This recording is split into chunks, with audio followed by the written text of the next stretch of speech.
Don't have a PDF or document to upload? You can paste text directly into NotebookLM and start asking questions right away. Let me show you how.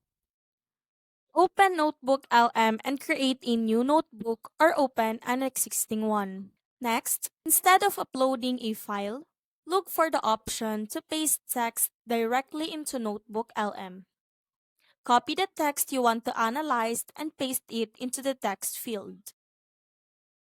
This could be meeting notes, an article, study material, research notes, or any other text you'd like NotebookLM to work with. NotebookLM will process the text and add it as a source. Once it's ready, you can start asking questions, generate summaries, create flashcard, or use any of NotebookLM's other features. And that's how you paste text directly into NotebookLM sources. It's a quick and easy way to analyze information without uploading a file. Thanks for watching!